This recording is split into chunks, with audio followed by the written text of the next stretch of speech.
Everyone.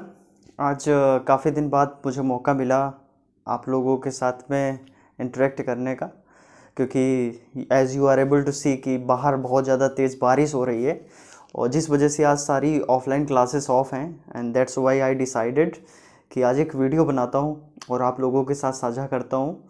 और basically क्या है कि आज मैं कुछ सेंटेंस करेक्शन लेकर के आया हूँ आपके लिए, जो कि आपको उसको देखना है और मैं उनको सॉल्व कराऊंगा और आप चेक करिए कि आप इतने एरर्स में से कितने क्वेश्चन सॉल्व कर पा रहे हैं, अपना स्कोर बताइएगा। वन मोर थिंग, एक और चीज़ जो बहुत इंपॉर्टेंट चीज़ मैं आपसे शेयर करना चाहता हूँ कि बीच बीच में जैसे ही मुझे समय मिलेगा मैं वीडियोस बनाऊंगा।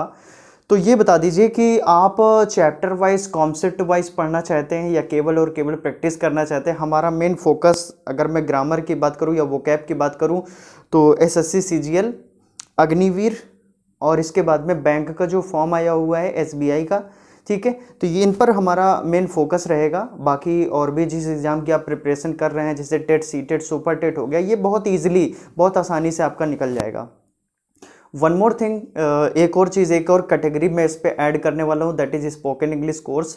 स्पोकन इंग्लिश की भी कैटेगरी में इस पे ऐड करने वाला, जिसमें बेसिक से बेसिक आप अगर पर्सन हैं और आपको इंग्लिश समझने में प्रॉब्लम होती हो और आप अंग्रेज़ी बोलना चाहते हैं, so that will help you a lot. वो बहुत ही ज़्यादा हेल्प करेगा आपकी, तो उसको भी आपको देखना है। मैं वो पाइपलाइन में है, बस अभी कुछ दिन में स्टार्ट हो जाएगा।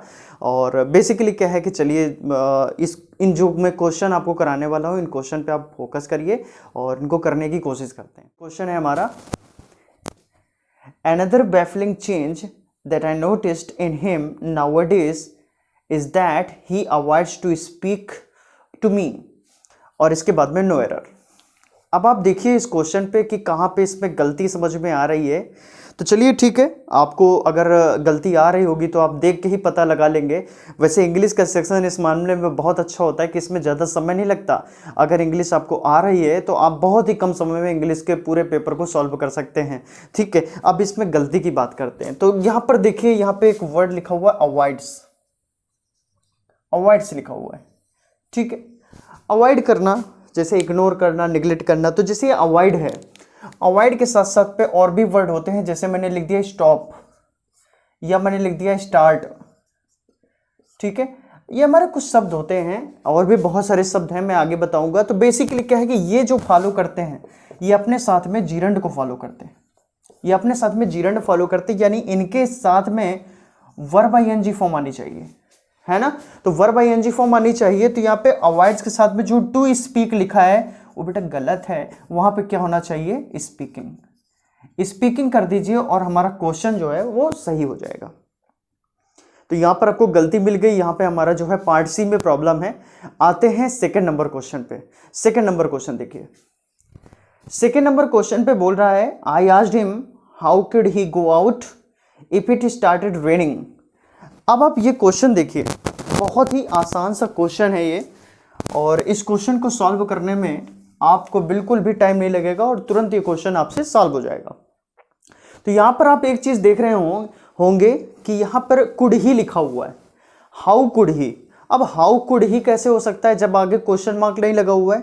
तो जब आगे क्वेश्चन मार्क नहीं लगा हुआ है तो हाउ लिखा हुआ है, तो इसका मतलब ही कुड होना चाहिए, है ना।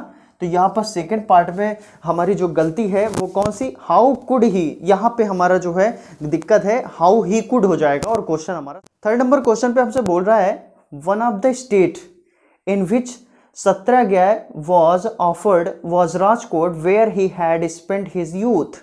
और इसके बाद में हमारा नो एरर है। चलिए यहाँ पर देख लीजिए, ज़्यादा कुछ यहाँ पे समझने वाली बात नहीं है। आपको पता होना चाहिए कि one of the is always followed by plural noun and singular verb, है ना। तो वन ऑफ के साथ में आपका प्लूरल नाउन आना चाहिए। इसका मतलब कि यहाँ पे स्टेट जो लिखा हुआ है वहां पर गलती है, वहां पे क्या होना चाहिए, स्टेट्स। वहां पे स्टेट्स कर देंगे और बेटा क्वेश्चन आपका सही हो जाएगा। यानी कौन से पार्ट में, ए पार्ट में। यहाँ पे ए पार्ट में हमारी प्रॉब्लम। फोर्थ नंबर क्वेश्चन देखिए, फोर्थ नंबर क्वेश्चन पे बोल रहा है कि hardly the inspector had arrived there to investigate the crime when the house was set ablaze. अब आप देख रहे हैं कि यहां पे लिखा हुआ है हार्डली, कुछ वर्ड होते हैं जैसे हार्डली अपने साथ में इन्वर्जन फॉलो करते हैं। अगर बेटा आपको इन्वर्जन नहीं पता है तो एक मैं लेक्चर लूंगा, उसमें पूरा इन्वर्जन आपको बता दूंगा। इन्वर्जन का मतलब होता है putting the verb before subject, subject के पहले वर्ब का इस्तेमाल करना इन्वर्जन कहलाता है। लेकिन इन्वर्जन तभी यूज होगा जब इन शब्दों से सेंटेंस की स्टार्टिंग होगी, है ना। तो यहां पर हार्डली से स्टार्टिंग है, तो हार्डली के बाद में देखिए लिखा हुआ है इंस्पेक्टर हैड लिखा हुआ है। द इंस्पेक्टर बाद में चला जाएगा, हैड पहले आ जाएगा, हार्डली हैड द इंस्पेक्टर, और क्वेश्चन हमारा सही हो जाएगा। फिफ्थ नंबर क्वेश्चन हमसे बोल रहा है कि in various parts of the country ponds just dry down in the scorching heat of summer. Scorching heat का मतलब जानते हैं? स्कॉर्चिंग हीट का मतलब होता है चिलचिलाती गर्मी, चिलचिलाती गर्मी। अब यहां पर आप देख रहे हैं कि ड्राई डाउन लिखा हुआ है, तो चलिए बी पार्ट में देख रहे हैं आपकी ड्राई डाउन लिखा हुआ, यही गलती है। तो ड्राई डाउन नहीं बेटा, क्या होता है? ड्राई अप होता है। क्या होता है? Dry up. तो ड्राई डाउन यहाँ पर गलत था, सूख गए हैं ना। तो सूख जाते हैं जब बहुत ज़्यादा गर्मी होती है, तो जितने भी तालाब होते हैं वो सूख जाते हैं। तो बेसिकली क्या है, यहाँ पे ड्राई अप होना चाहिए। तो यहाँ पर आपकी जो गलती थी वो बी पार्ट पे थी। आगे हाँ, एक चीज़ मैंने आपसे स्टार्टिंग में बोला था कि आप कमेंट करके ये बताइए कि आप कंसेप्ट वाइज वीडियोज़ देखना चाहते हैं या फिर आप जो है प्रैक्टिस करना चाहते हैं, जिसमें मैं आपको वोकैब और ग्रामर और इन सब चीज़ों की प्रैक्टिस कराऊंगा और अच्छे अच्छे क्वेश्चन आपके लिए लेकर के आऊंगा। वो सारे एग्जाम्स के लिए बेनिफिशियल होंगे और कंपटीशन पे आए हुए वो क्वेश्चंस होंगे, ठीक है। और स्पीकिंग इंग्लिश कोर्स का भी हमारा एक कैटेगरी रहेगा, वो बहुत जल्दी उसमें हम काम करने वाले हैं, ठीक है। This is all for today, और नेक्स्ट वीडियो में फिर मिलते हैं बहुत जल्द। जय हिंद।